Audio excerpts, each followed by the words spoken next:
What's up, guys? Hyperbits here. So one of the hardest things inside of music production is to just develop a signature sound. And we actually gave a workshop specifically on this topic just a few months ago that I thought would be super, super helpful. So if you struggle at all with sound design, processing chains, or layering, this workshop goes deep into all of those topics. So without further ado, let's just jump right into it.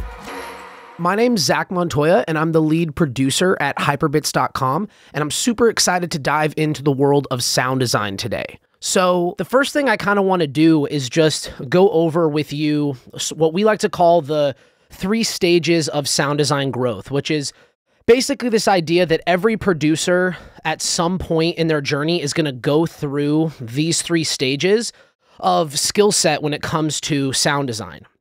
Now, really, this comes down to the question that everyone always asks us, and I'm sure you've asked yourself 100 times, but are your sounds good, right? Are the sounds and the productions you make up to tier with, like, you know, all of these other songs that you love and that you respect, right? And the only way to ever answer that question is to, you know, grow in this area in sound design and to see kind of the development and to eventually get to the point where you know 100% in your deep down in your heart and soul that your sounds are good and that what you're doing in your mix and in your track is working. So to go through these, the first one is pretty obvious. It's the beginner stage, right? Some of you, I'm assuming a good amount, are maybe still in this stage, and it's really that kind of like time of your life where you're just basically scrolling through presets. You don't really have a lot of knowledge of what's going on. You're sort of just hoping that you're going to luck out with your sound choice and find something cool. And you're just kind of like not sure of yourself in any way, right? You don't have access to a lot of dope sounds. You often maybe go to YouTube and look up how to make a certain sound you heard in a track, and you might find a tutorial or two on how to do that, and maybe you even get kind of close. But when you try to implement it into your track, your song just falls flat, right? It doesn't hold up, and nothing really works for you, and you're just constantly saying to yourself, man, I suck at sound design, right? So that's kind of like the first stage. And then eventually, after you've been producing for a bit, you kind of get to this intermediate stage. And in the intermediate stage, you know, you've done some digging, right? You've started to collect and know about good presets and synths, right? You understand a little bit more about the kind of sounds you need to be making, where to find these sounds, right? So you kind of have a pretty solid knowledge about how to make decent stuff, right?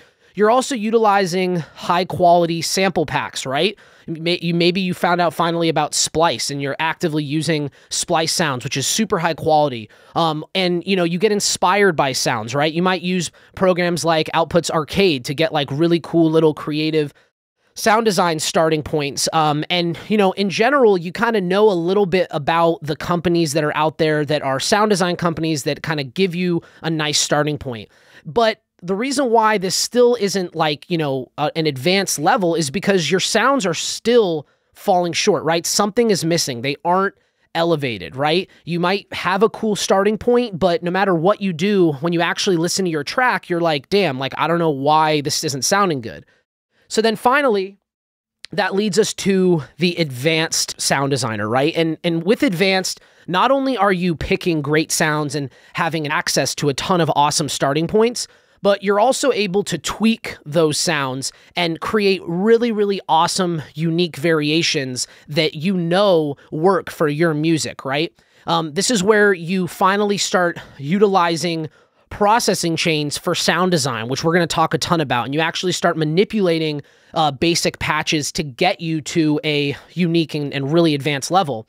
And then finally, you're also using layering a ton, right? And not only just layering of individual sounds, right? Like, I want my bass to be bigger, so I'm going to layer patches to make a bigger bass, but you're also adding in like ear candy layers and things that are more arrangement-based layers, like actual atmosphere and stuff like that to beef up your track. And today we're really going to be focused on this advanced level, right? We don't really care about being a beginner or an intermediate sound designer, right? We want to be advanced and we want to really kill this. So what we've done is we've sort of simplified the way to get there into this concept of understanding the 4 pillars of advanced sound design. And these are the 4 pillars we're going to be talking about today, which is basically sound choice and preset manipulation, right? Actually getting the source material and having that material be awesome. Then we're going to talk about processing chains, right? Like how we process these sounds, how we actually elevate them beyond just the basic patch that we have. Then we're going to dive into layering, how to layer this stuff, and then finally how to apply ear candy. And it's all four of these things that add up to that like advanced level of sound design. And often you might be really confident in one, maybe two, but without all four, you really just can't get there. And it's really important to understand these. So I want to break these down just a little bit further, and so we can really identify before we dive into some examples. So first off, sound choice, preset manipulation. In my opinion, and pretty much in the reality, it's just how it is, this is the biggest and most important thing when you first get started that separates you from just sounding like absolute trash to starting to sound good. You know, if you don't have a solid starting point, if you don't have preset packs that are actually like modern effective sounds for the type of music you're making or good samples, it's just not going to matter what else you do, right? Things just aren't going to work out. So you got to get to the point where you've researched and understand your genre enough and the type of music you're making and what your goals are to get there. And that means finding great samples. It means using synths and having a bunch of different options for, you know, creating synthesizers and presets within those. And it also might mean, you know, utilizing microphones and actually recording stuff on your own to make it your own, right?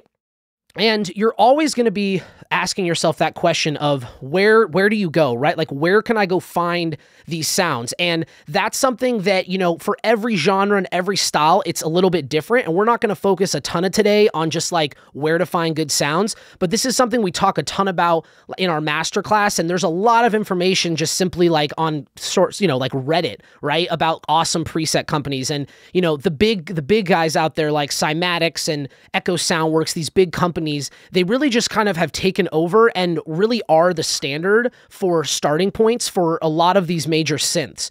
And at the end of the day, what you really need to do here is you have to really think about this. So, you know, oftentimes when you're producing, there's just so many things that producing a song, that concept can throw at you that gets you off track and that gets you, you know, your brain working fast and maybe too fast and, you know, complicates things. So to be able to rein in and really focus when you're actually, you know, you've got an idea, you're trying to find a sound for it, you know, that conscious, like almost like closing your eyes and thinking, okay, what kind of sound do I actually want, right? Do I want a guitar sound?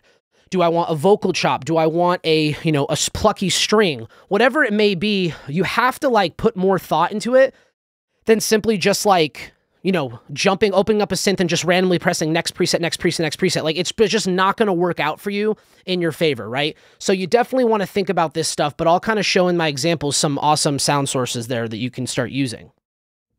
Next is processing chains, right? So here, we're not talking about mixing in the sense that we're not talking about a processing chain that can make, you know, two different instruments work well at the same time, right? Like making your bass work with your kick is a great example of this, right?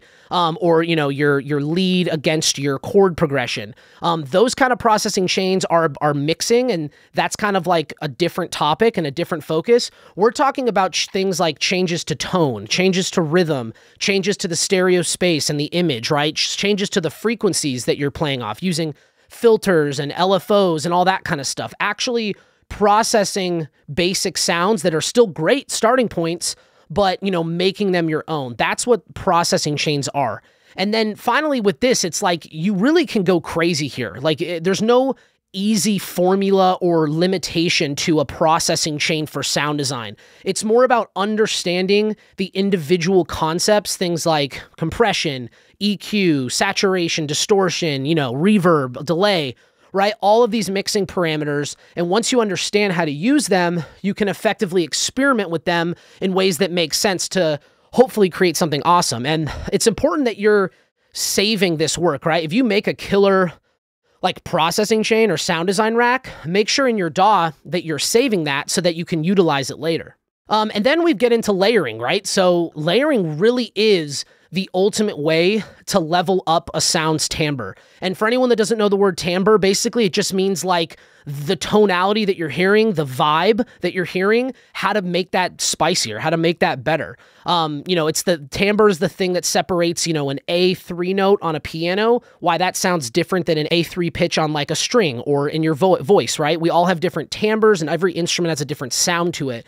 And if you layer, you're basically stacking timbres to create a more complex and interesting sound. Again, we talk a ton about layering in the masterclass, and we're not going to dive crazy in depth into it today. The biggest overarching concept is that layering is all about the differences, right? It's all about stacking things that aren't the same, because if you stack things that are identical, it just makes a louder version of that sound. So if you stack things that are different, it's actually going to complicate that timbre in a nice way and actually make things feel bigger and fuller, right? That's, whenever you're like, I want something bigger and wider, right? Well, layering's how you do it. And it's really more about the frequency spectrum and the image, the stereo image, and less about layering total instruments. So when we're focusing on layering, we're focusing on like how I make my chord progression bigger and better, not how I make my chord progression have other things, melodies on top and bass on top of that, because those are technically layers of an arrangement, right? But we're focusing on layering in the sound design itself. And then finally, we have ear candy. And ear candy is kind of that last little like secret check mark on your sound design that really just kind of, you need it. You can't not have it, but it's also sort of like an afterthought. And it's really about those kind of like atmospheric aids, right? The little tiny characteristics that bring out something special in your track and make it really feel like you've put in effort, right? Because at the end of the day, you want your song to stack up against, artists as big as, Zedd or Calvin Harris. And those guys put a lot of effort and time into every single song, right? And they even have teams of people that are working on their music, right? So you want to be able to have stuff in there that really kind of catches the ear and shows that you put in work to make your drop or your section feel nice and full. And a lot of this stuff is subtle, right? It's not necessarily the focus of your track. We're not talking about like, a lead here. We're talking about the things that accompany a lead, or not talking about the main chord sound, but the layers that accompany a chord sound to make it more interesting, more atmospheric.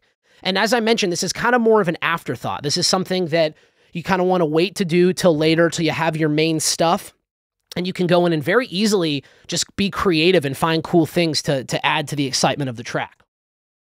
So before we dive into the examples, just a couple notes. One thing is that composition is super, super critical. And, we could talk for hours about how composition relates to sound design and how important and influential your sound design is by composition. Got to be good at both of these things. And if your composition is lacking, your sound design is going to be a lot more challenging in order to make something that's interesting, right? And it could be vice versa, right? If your sound design is lame, your composition might need to be way more complicated and intense for it to feel good. So it's always a battle. It's like an ebb and flow thing. You got to be able to consciously look at both things and try to discern when an issue is coming from composition or from sound design. And similar to that, same concept goes with your general mixing, right? If you have a really cool sound and a really cool melody and it's working, right? But then all of a sudden you add some other sound that's occupying the same frequency spectrum and stereo space and it masks that sound, you're going to totally screw with the overall sound design of your track and the vibe and the effectiveness of the song. So you have to be able to identify when the mix is actually suffering because of something you did, which is in turn causing your sound design to not work as effectively or to not be as focused on, right? If you make something sick, you want to be able to focus on it. You want the listener to like press play and hear that and be like, oh, damn, like that's a cool sound. That was a lot, right? That was a lot of talking, and I want to dive into just some practical examples of these 4 pillars of advanced sound design. So I have open here a project of mine, my most recent release as part of my duo Science. And the first thing I want to do is just play the track through so you can get a sense of the song we're going to be working on. But we're going to be diving into 2 specific examples of these 4 pillars of sound design and how we can actually implement them in 2 different areas of the track. So first thing I'm going to do is just play this through.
So that just gives you a sense of the track as a whole.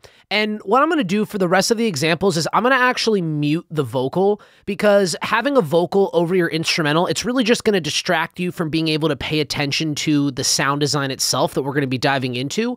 So this is a great technique for when you are sound designing and arranging, to kind of mute the vocal and see how everything stacks up, because the vocal is just going to add even more of that sauce and make it better. So what I want to do is kind of focus in on these two sections. So the first example is the breakdown chorus section of the track that turns into the buildup.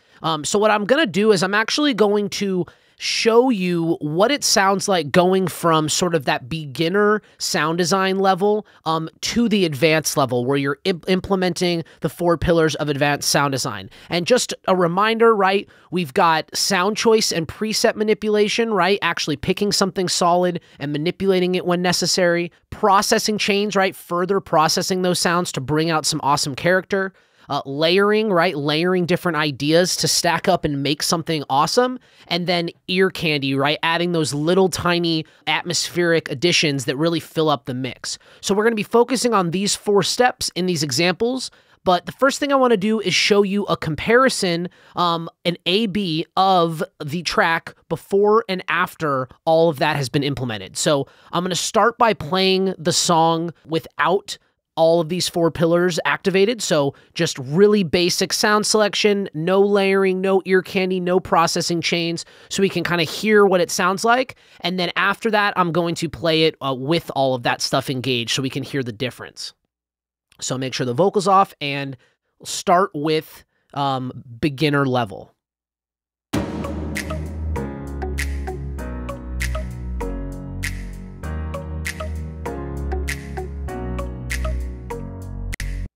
And here is an advanced level.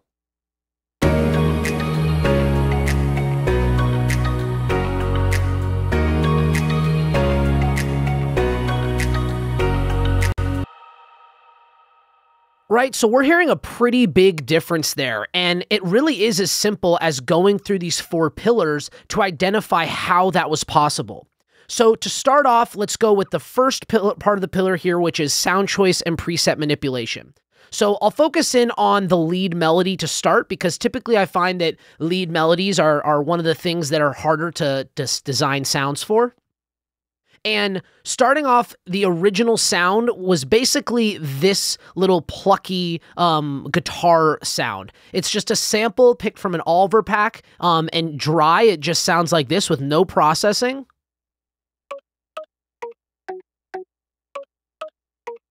Right? So when I found that sound, right, going through the sound choice, I was like, okay, I like this as a basic idea. I composed my idea, but it's not elevated enough, right? It's not good enough. So can I go manipulate it? Well, it's a piece of audio, so there wasn't a preset necessary to manipulate. So the first thing I'm diving into after picking that sound is processing chains, right? So we have a sound, we can't manipulate the preset, but we can process that sound to make it really awesome. So the first thing down here is the processing chain. So let's go ahead and listen to an A/B of applying this processing chain to this sound. And I'll go ahead and collapse it so you can kind of see the full processing chain in action here. And I'll start without the processing chain.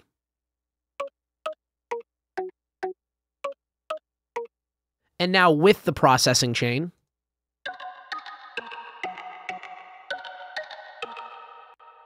Right? So it's almost like a completely different sound, and that's the power of processing chains for sound design. So looking at this chain, there's a lot of stuff in here. So what I'll do is I'm going to kind of turn off a bunch of these and one by one sort of add them in. The first plugin is this manipulator by Polyverse, which is an awesome tool for dramatically changing the timbre of a sound, messing with formants and pitches to get cool results. So just listening to the difference here, I've basically pitched it up 12 and messed with the formants, and we'll listen to kind of this turning on and off. So just notice down here in the left when I'm engaging the plugin and turning off the plugin. This is how you'll be able to kind of hear it. It's subtle timbre changes on certain notes, which is really cool. So I'll start with it off and then engage it on periodically.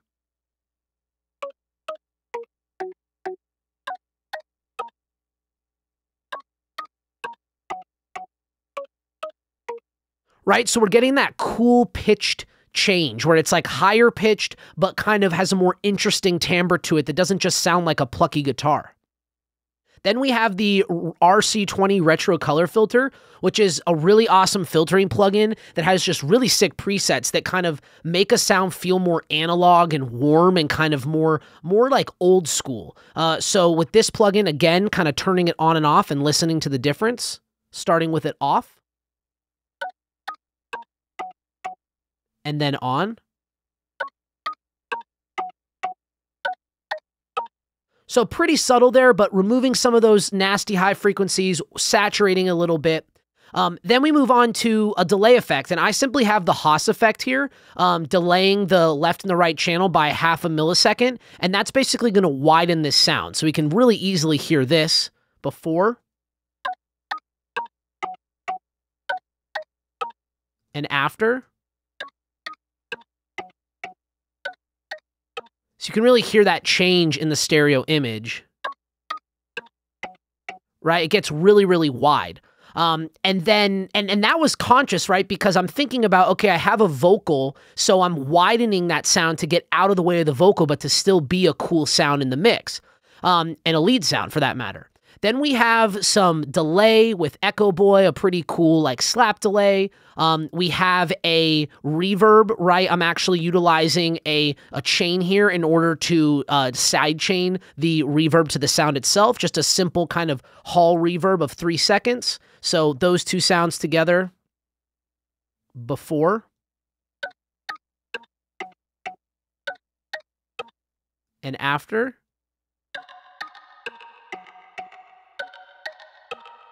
Right, so that makes a great difference on just that kind of putting it into a vibe and elevating that sound.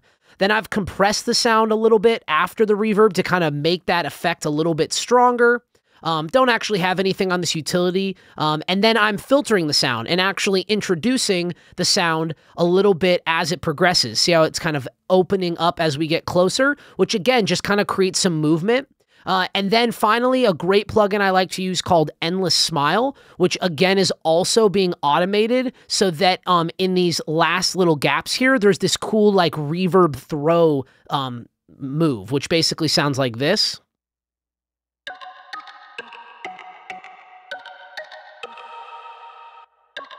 So you can really hear that like opened up reverb sound. So that's a really cool technique to fill in the spaces of a melody line. But all of that, right, that's a huge processing chain that isn't a typical like mixing processing chain, right? We're not thinking other than maybe the delay effect here to widen it, this sound against anything else. We're just thinking about how can we elevate this basic sound into something way more exciting.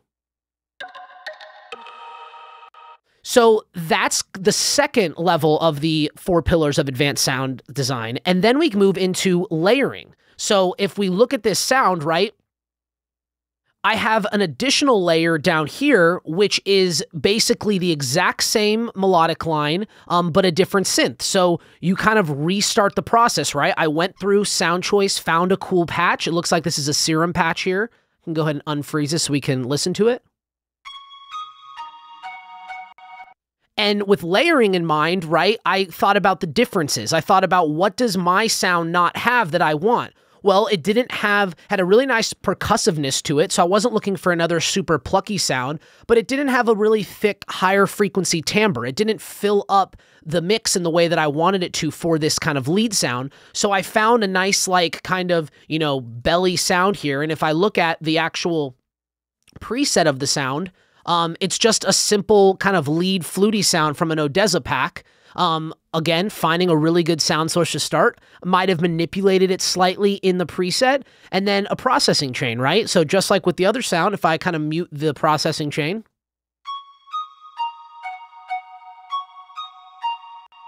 and engaging it,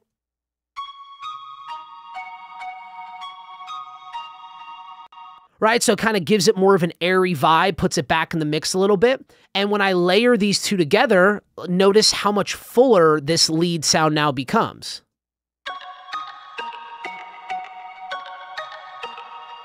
Versus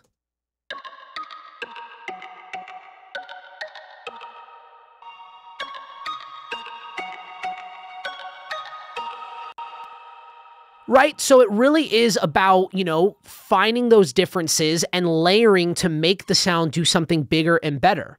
So now that we've looked at the first kind of 3 pillars here, the final one, ear candy, right? What else can we do in this section, against this lead, to kind of add some other interesting, atmospheric vibes? So in this track particularly, a lot of the ear candy kind of followed the chords themselves a little bit more. So what I'm actually going to do before I dive into kind of ear candy is sort of showcase this exact concept again, but in the harmony section. So just like with that lead, right? My original sound choice was simply just the original piano and Rhodes combo that the song was written to. So if we kind of listen to that.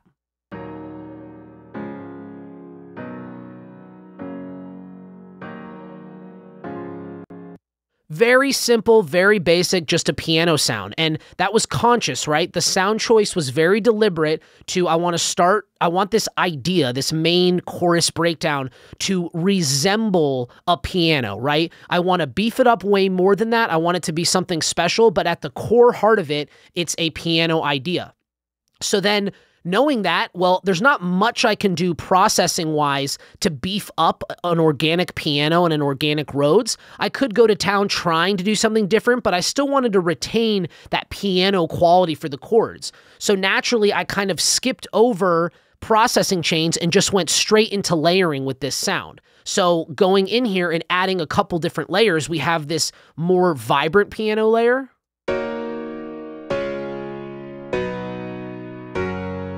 Really nice and big and bright. And then we've got this cool, what I call TikTok Air, which is just the name of a preset within an output instrument called analog brass.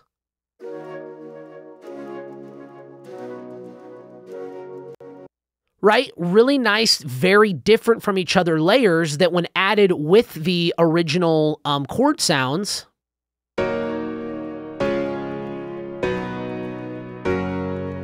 much fuller than the original with just the piano.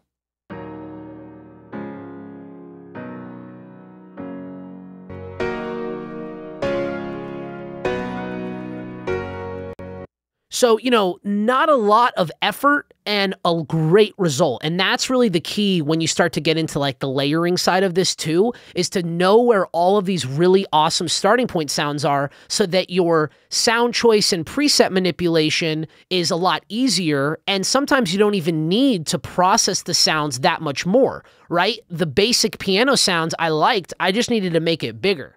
So with that in mind, right, now we've got kind of this elevated using the 4 pillars of advanced sound design for the chord sound, and we have it for the lead sound. And on top of that, now we've got all this cool ear candy stuff. And if we listen to some of these ear candy sounds, these are basically following the chords, but just in cool, unique, atmospheric ways. So one of the sounds is this sort of cool little Oliver sample here.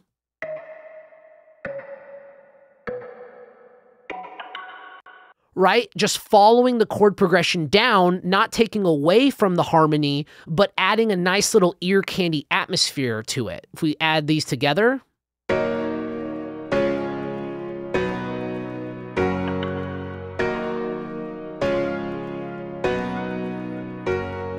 Right? So super subtle, but you can imagine doing that over and over again, your ear candy starts to add up to a really, really awesome result. Another great example of the ear candy is this Oliver vocal tone here, which is kind of an atmospheric sustain of the root note of the track.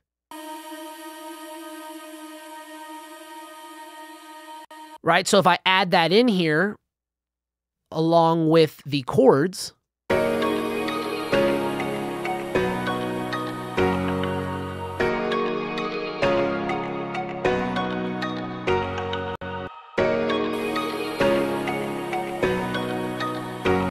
right? You might not have even really heard that when you first heard everything together because it's just one component, right? But it makes such a huge difference adding in that ear candy layering on top of all of your already well-made sounds. And then again, another kind of similar layer to that, but it's actually using MIDI and following the top 2 notes of the chords.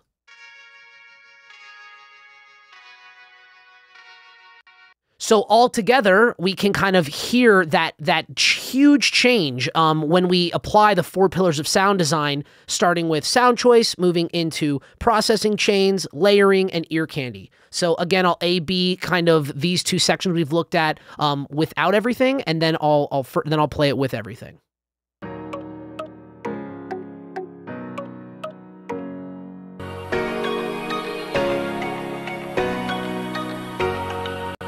So huge difference. And, within this section, I also have bass. Really simple here. It's just following the chord progression. But even within the bass, right, there's 3 different layers. They're all very simplistic. I didn't need to do a lot of processing because this is a very simple bass sound, basically just like a glorified sub kind of respace. But even within that, right, it started off as just a very simple sound.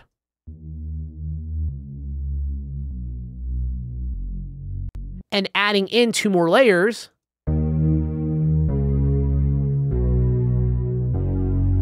right, we get a way thicker, fuller result. So all of these things added up, right? Every single individual instrument, you start with sound choice, right? Then you manipulate that sound in order to make it your own in some creative way, whether it's a preset or changing the audio. Then you've got processing chains to further bring these sounds out.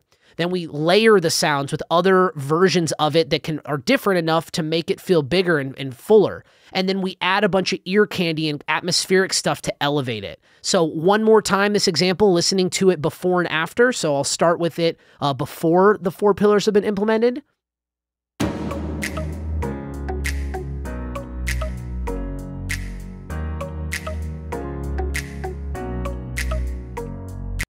And then with them implemented.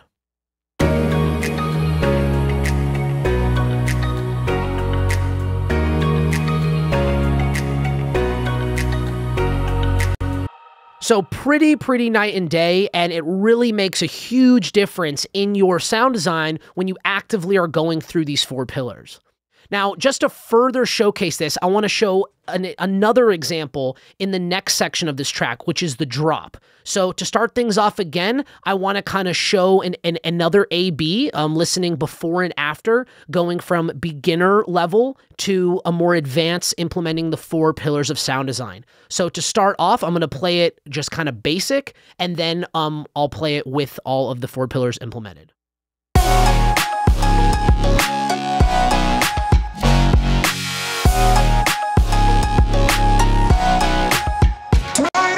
And then with it implemented.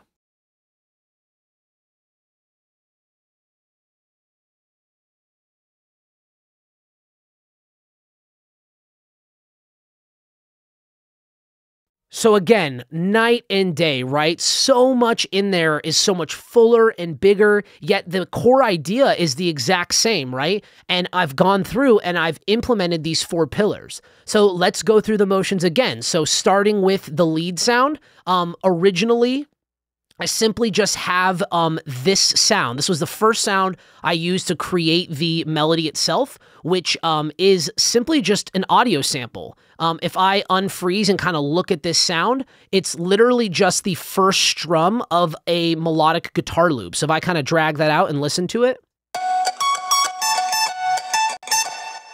right, it was a big loop, and I just took the very first note, which has a very clear pitch, and I even used a tuner to help myself out. And from there, I composed a melodic idea by simply duplicating the audio, pitching the audio. If I needed to warp it or stretch it, I did that. And I basically came up with this pretty simple but catchy little melodic idea. And then basically from there, I was like, okay, I've got a cool sound choice. What else can I do to make this better? Well, I could process it, right? So I do have some subtle processing on here. Nothing crazy if I actually listen to the difference.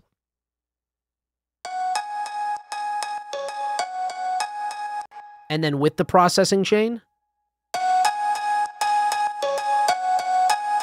So kind of just a more saturated, intense version.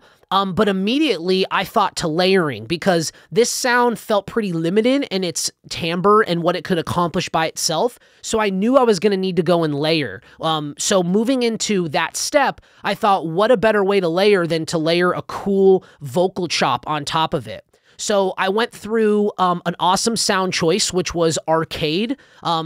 Great plugin that basically, it's sort of like Splice in your DAW, and it allows you to kind of test out a bunch of really awesome sounds. So I basically, if I unfreeze this, was this one? I found a bunch of really cool loops within the synth itself, and if I pull it up, you can see it just basically, you pick your key and you play a bunch of sounds. Right? It's got so many different variations and different like types of sounds, but I kind of found a bunch of ones that I liked, and I'll actually play this without the processing chain on so you can kind of hear the different sounds I found.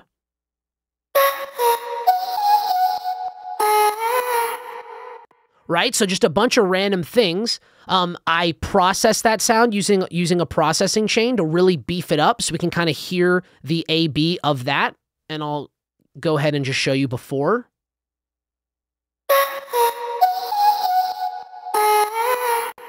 And then after,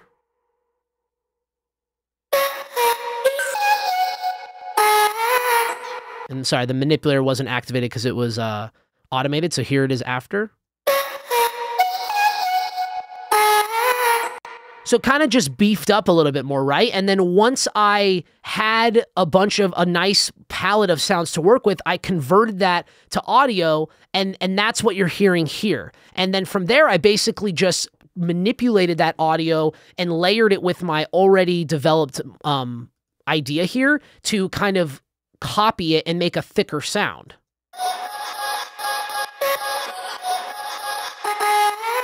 Minus this like one loop, which I obviously let that full sample from the pack come in. But you can see again, all of this, if I like drag this out, right, this is a manipulated version of the audio that I created from this track.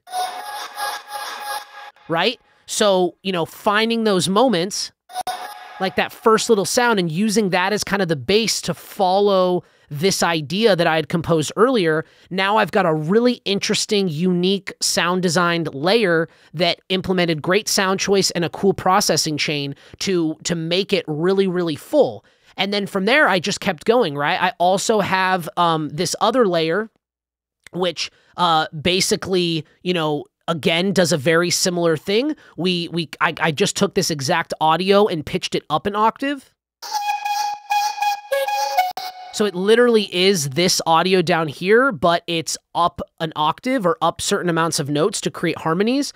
And again, just another interesting layer of audio from a great sound choice. And altogether now, those three sounds went from this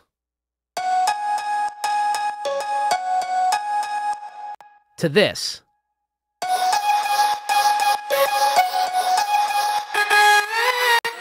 So pretty night and day, and it's those kind of moves, like this probably took me a decent amount of time to convert to audio and then move the audio around to create a cool rhythmic idea. But the more you do this and the more you pick up on these little tricks, the faster you'll get at it.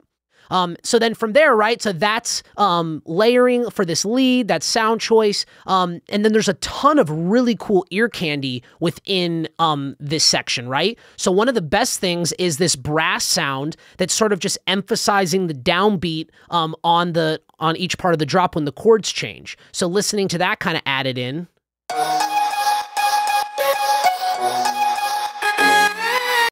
Right? And furthermore, adding, you know, random little artifacty sounds here. So we've got continued along from earlier in the track, right? From this section, we have all of the ear candy and atmosphere from that. So listening to that, we've got these four sounds right here playing.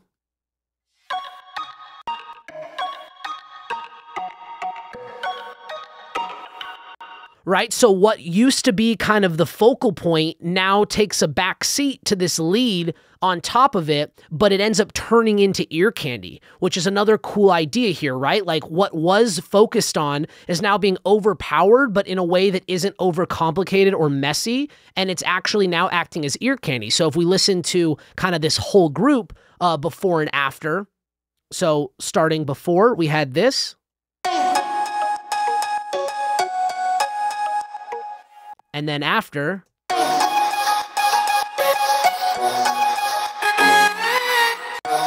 So really, really, again, just a great example of going through these 4 pillars, right? Starting with sound choice, manipulating that sound, processing the sound to make it bigger and better, going and finding layers that work and following that same process again with those layers, adding them up, and then adding a bunch of ear candy. And now we have a way fuller melodic sound here. And we can look into the same concept with the drop chords, right? So originally the drop chords kind of sounded like this.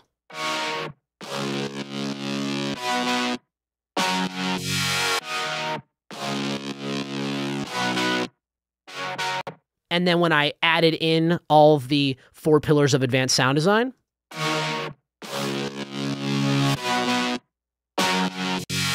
so you'll notice with this example, it's a lot more minimal than the other ones. And that's because these 4 pillars, while are critical to understanding, you don't always need all 4 things every single time. Sometimes you find such a good sound choice that, really what you're doing is subtle. So in my case, this first sound that I found, which is a very simple preset from Serum with a little bit of saturation and EQ. And it looks like I just automated the LFO, and I can actually open up this patch so we can see it. But basically, it was already so dope and so full.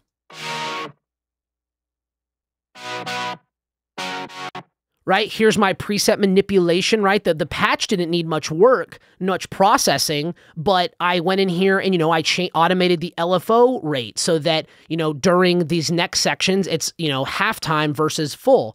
And, those subtle moves, and all of a sudden I've got the basis to, layer and add ear candy and things like that to beef it up. So what was the first thing I did? Well, I added a couple more layers. So we've got this layer, which is a very, simple stabby sound, but together they sound really nice. Versus with it. Right? So adding that extra punch is great for sounds like this. And then added a kind of more body root note layer, which is basically just the root note of the chord progression. You can see here visually that it's just not necessarily the bottom note, but the root note. So whatever this chord is, the D sharp, it is a D sharp. Not to be confused, because sometimes the bottom note isn't actually the root note. And that, again, just adds to the fullness of the sound. We can listen to this part probably. Versus.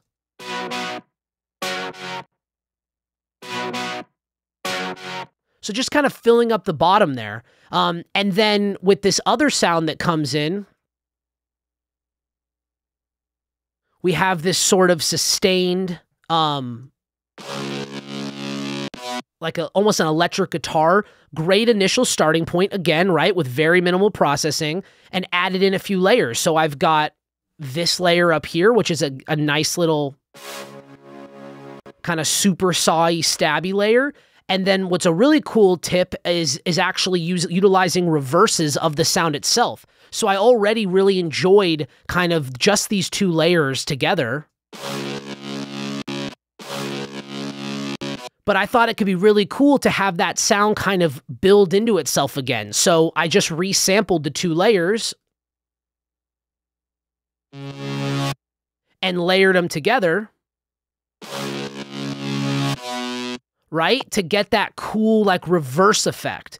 So, again, I was focusing on sound choice and manipulation, and I wanted to get that kind of movement. So I went in and did that without even having to go into the synth, just turning it to audio and kind of adding a nice, interesting movement there. And then, beyond that, right, we have, let me just make sure these are back.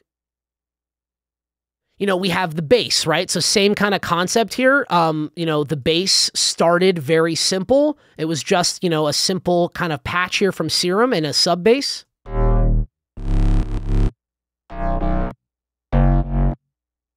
And then I went in and I added a bunch of cool layers and processed the sounds when necessary to make, satisfy these 4 pillars. So the first most obvious layer is on this kind of sustain section here, adding a kind of high-pitched Reese layer, right? Specifically this one, to add that nice big body fullness to the sound, right? So this bass sound was kind of lacking some frequency, some timbre. So just reaching for layering as a tool to beef that up. And then furthermore, this kind of interesting addition of these little tiny bass fills that were juxtaposing this kind of 808 full sound with these organic little fills here. So I've got something like this.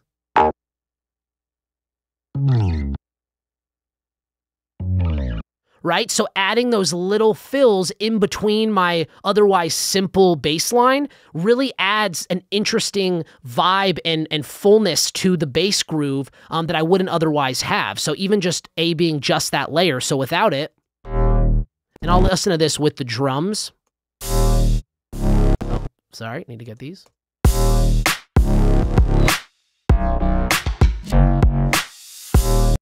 And then with it.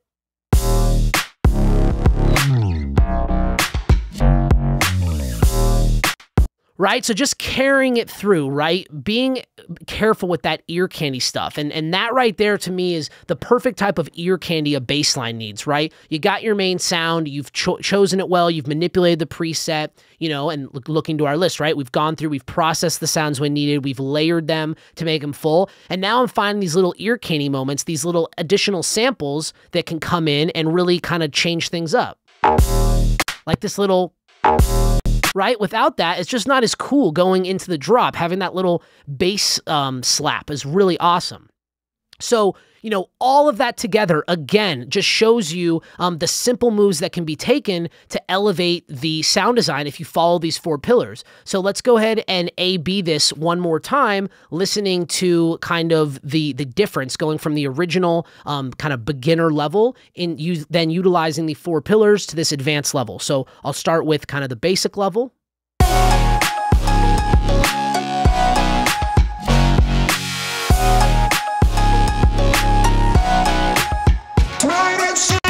And now the advanced level.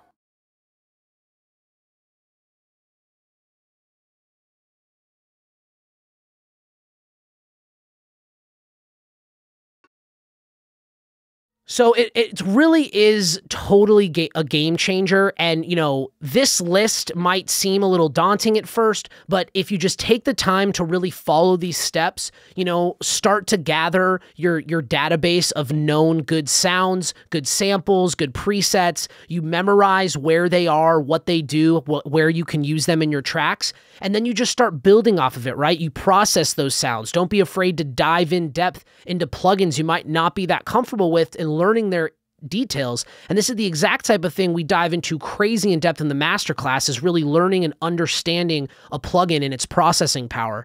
And then combine that with layering and effective layering, utilizing differences. Again, something we go over crazy in the masterclass. And finally, ear candy, right? Adding all those moves, those ear candy moves that really just elevate the track and add a crazy amount of interest to an otherwise simple sound design.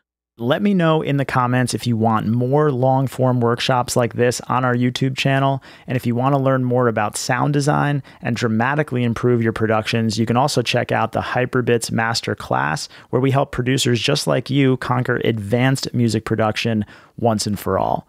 So click here if you want to learn more, and hopefully I'll see you inside the masterclass.